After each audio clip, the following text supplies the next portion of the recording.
Postmodern philosophy is not at all postmodern. It is a continuation of modernism, where modernism is taken to its ultimate logical conclusion, namely radical idealism. The essence of idealism is that which is directly known by the thinking mind is something that the mind itself produces, something internal to the knower. Beyond this knower lies the realm of real things in themselves. However, these things are unknowable in every respect. We don't even know for sure that there are any things apart from our minds. Therefore, idealism is also the claim that reality is in the end forever unknowable. What has changed between modernism and postmodernism is not the underlying logic, but the attitude. The optimism of modernity has changed to the pessimism of postmodernity. Especially the relationship between philosophy and science has gotten worse. But the problems in the relationship were there from the get-go. For example, listen to Hume. Philosophy teaches us that nothing can ever be present to the mind but an image or perception, and that the senses are only the inlets through which these images are conveyed, without being able to produce any immediate intercourse between the mind and the object. In other words, experience is not real. What we are perceiving in our day-to-day life is just our mind, and the reality outside the mind is forever unknowable. Now, if that isn't hardcore idealism, then I don't know what is. So both modernism and postmodernism are idealistic, but this is seldom realized. You see, idealism is not a new thing. Quite on the contrary, in fact, it has always been lurking around in the corners, kept alive by modern philosophy. If modern science is Dr. Jekyll, then modern philosophy is Mr. Hyde.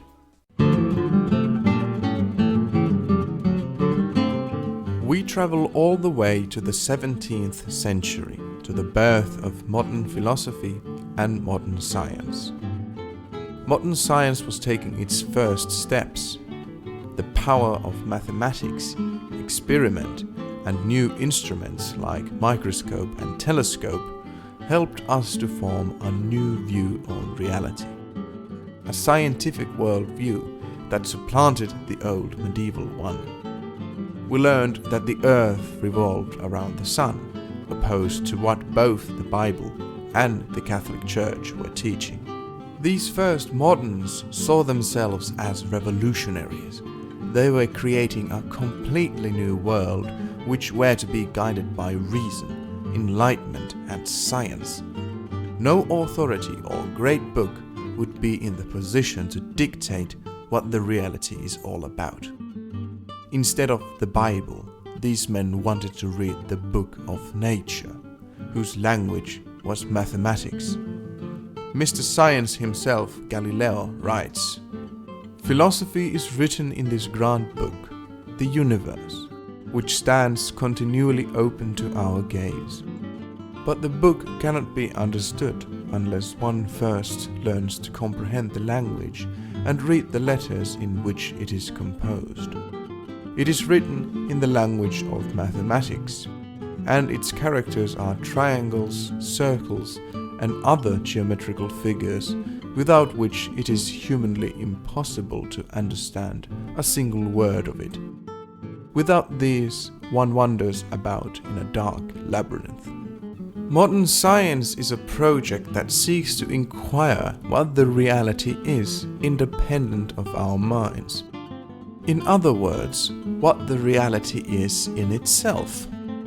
Peirce says that the fundamental hypothesis of science is this: there are real things whose characters are entirely independent of our opinions about them. So the pioneers of modern science threw away the medieval metaphysics that were based on the Bible. But what should they do with medieval philosophy? For Descartes, it was crystal clear. Philosophy needed a fresh start as well, and therefore it should throw away everything that preceded it, especially the medieval philosophy. Descartes says, "There is considerable danger that if we study these works too closely, traces of their errors will infect us and cling to us against our will and despite our precautions." So, what this new beginning entailed? It was the beginning of what John Deely calls the way of ideas.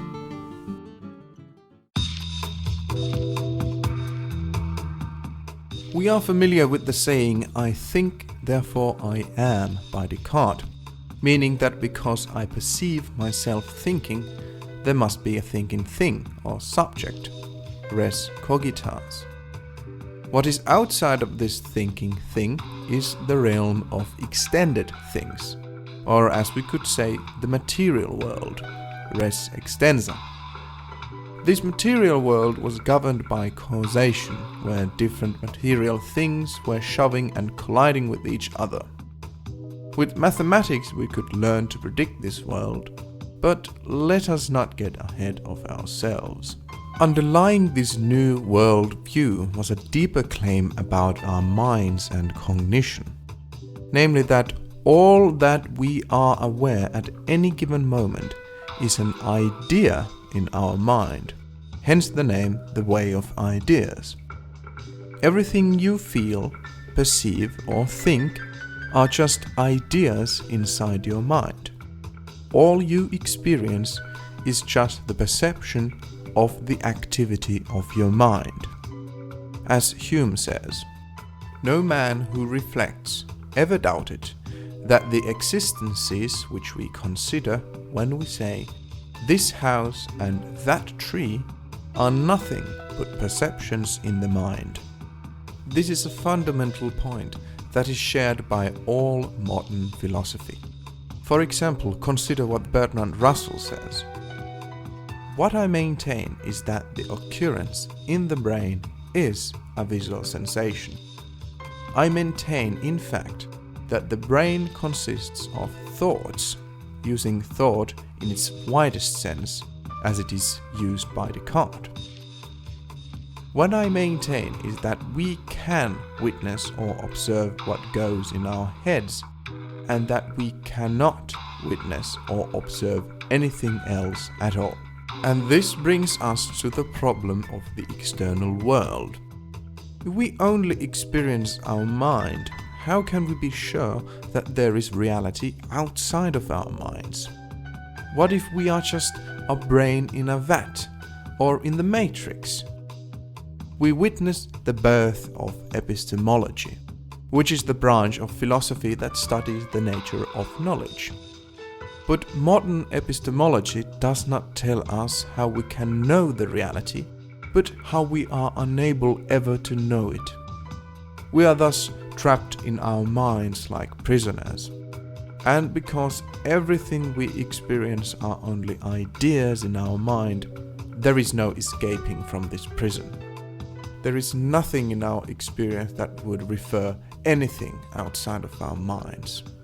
Hume says, "By what argument can it be proved that the perceptions of the mind must be caused by external objects entirely different from them, and could not arise either from the energy of the mind itself, or from the suggestion of some invisible and unknown spirit, or from some other cause still more unknown to us? There is then a contradiction between the projects of modern science and modern philosophy.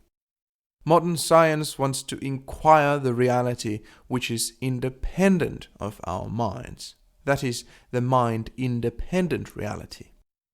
On the other hand, modern philosophy, with its claim that we experience only our internal ideas, sees that all that we can ever inquire are our own minds, that is, the mind-dependent reality.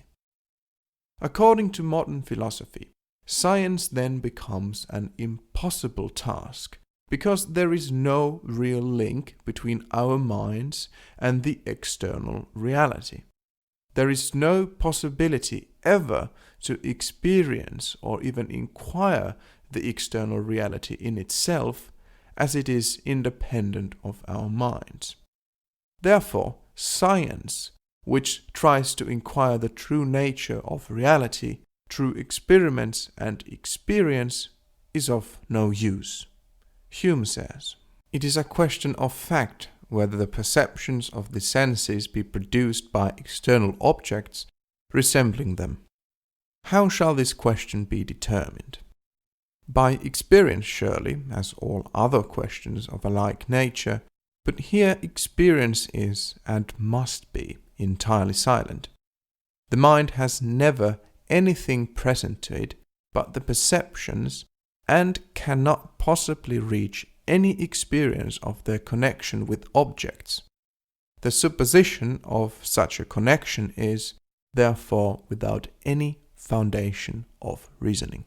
And hence reason can never find any convincing argument from experience to prove that the perceptions are connected with any external objects." The project of science had no choice but to depart from philosophy. The development of modern science has been, of course, a huge success. Our knowledge and technology have increased immensely. But Dr. Jekyll has a dark side. Modern philosophy has ended up again and again in solipsism. That is, in the view that we are ultimately trapped in our minds, and the real things are unknowable in their real constitution. And once again, Mr. Hyde has come back, and this time in the form of postmodernism.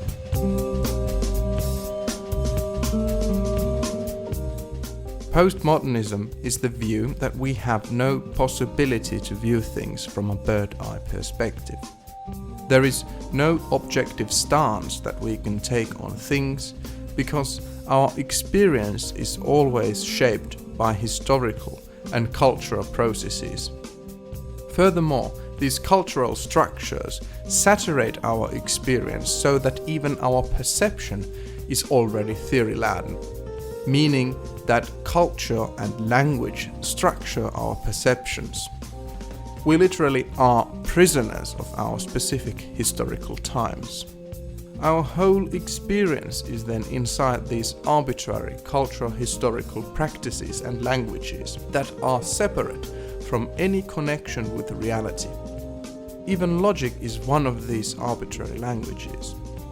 There is no possibility to step outside of these processes because we are always amidst of them. Nobody can be outside of society, history, or culture. Instead of reality, we experience our culture and discourses. As Rorty puts it, the world does not tell us what language games to play. So all of our cultural and historical practices, identities, ideas, concepts, in short, our experience, is a man-made arbitrary linguistic construct. But the situation gets even grimmer, because for postmodernists, language is a self-referential and closed system where we have no possibility to ever get external to it. There is no non-linguistic standard that would enable us to relate the language to something external, to something real. In other words, we have no standard by which to distinguish between the literal and the metaphorical, between the true and the false. In other words, there is no possibility to know how the world really is independent of our minds. There is no possibility to know mind-independent things in themselves.